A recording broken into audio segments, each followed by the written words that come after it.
अंतिम यात्रा। रात के 2:30 बज रहे थे। अचानक मेरे मोबाइल की घंटी बजी। मैंने झट ही फ़ोन रिसीव किया। वो मेरी भाभी की थी। मैंने बोली, मुझे उठने में लेट हो गई है क्या? तो उन्होंने बोला, नहीं अभी सुबह नहीं हुआ। बात दरअसल है कि माँ की तबीयत अचानक ख़राब हो गई है। वो गिर गई हैं और वो साईं अस्पताल में गई हैं। आगे पता नहीं क्या हुआ, मुझे मालूम नहीं। मैंने उन्हें बोली, ठीक है, मैं साईं अस्पताल जानती हूँ, क्योंकि 2-4 साल पहले मेरी सर्जरी पेट की वहीं हुई थी। सुबह हो रही है तो मैं जाऊँगी। यह बोलकर मैंने मोबाइल रख दिया। मैं सुबह का इंतज़ार करने लगी। पुनः मैंने एक बार अपने भाई के पास कॉल किया तो उन्होंने बोला, ठीक है, मैं माँ को लेकर घर आ गया हूँ। मैंने सोचा कि दवा हो गया होगा, ठीक होकर घर लेकर चला आया होगा लोग।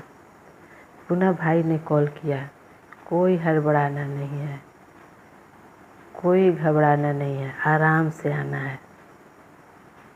मैं आराम से जब सुबह हो गई तो वहाँ पहुँची तो देखती हूँ कि मेरे पापा जी आगे बरामदा में सिसकियाँ ले रहे थे। तो मुझे कुछ लगा।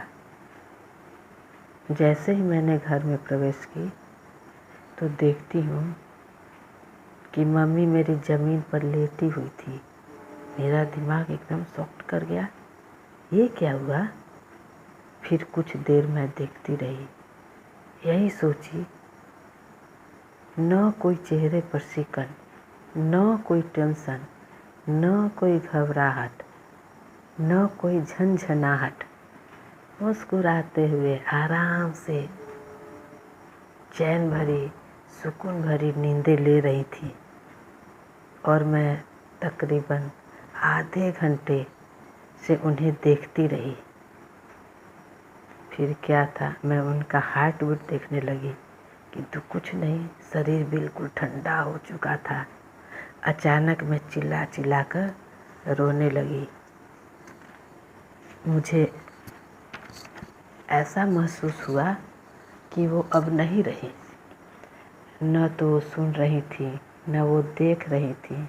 आराम से वो आंखें बंद कर सोई हुई थी, क्योंकि वो नहीं थी, भगवान की प्यारी हो गई।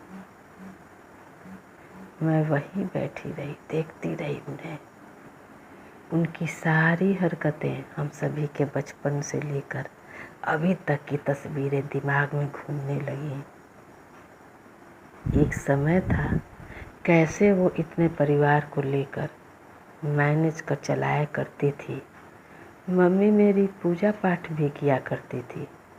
सुबह स्नान ध्यान कर, पूजा कर, वो हम सभी भाई बहनों के नाश्ता एवं खाना तैयार कर रखती थी।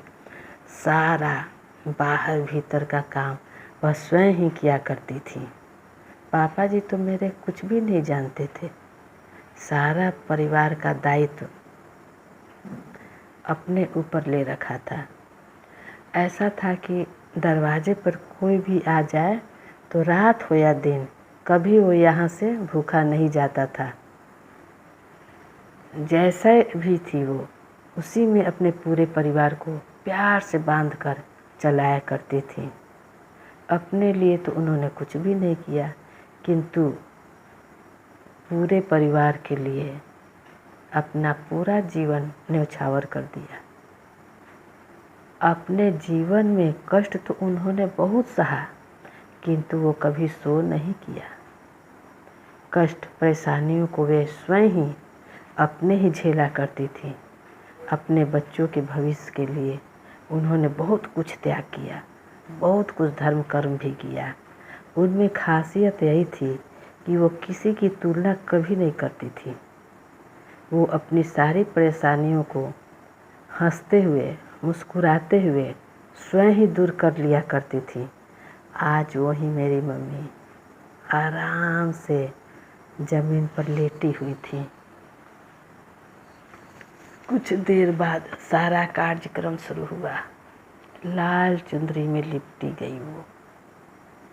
उन्हें 16 श्रृंगार भी किया गया, जैसे लग रहा था मानो कोई देवी माँ आकर सोई हुई हैं। वो सुंदर लग रही थी।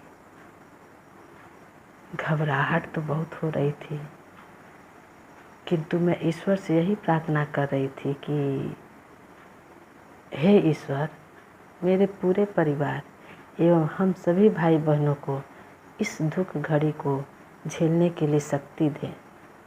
मन ही मन माँ से भी प्रार्थना कर रही थी, आप तो चले गए, किंतु हम सभी को शक्ति एवं शांति दीजिए और हिम्मत दीजिए।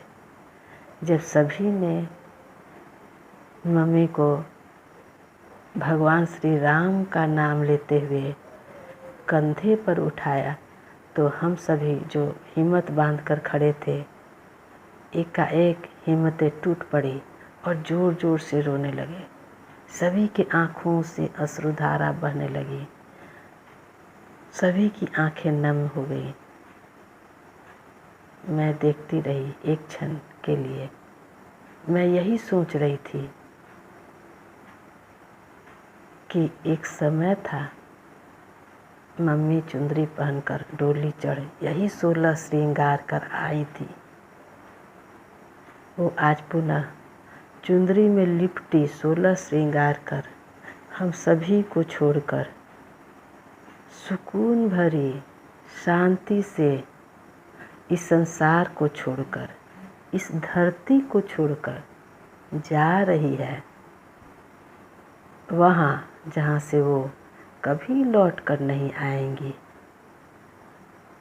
जी हाँ, अपनी यात्रा पर, वही अंतिम यात्रा।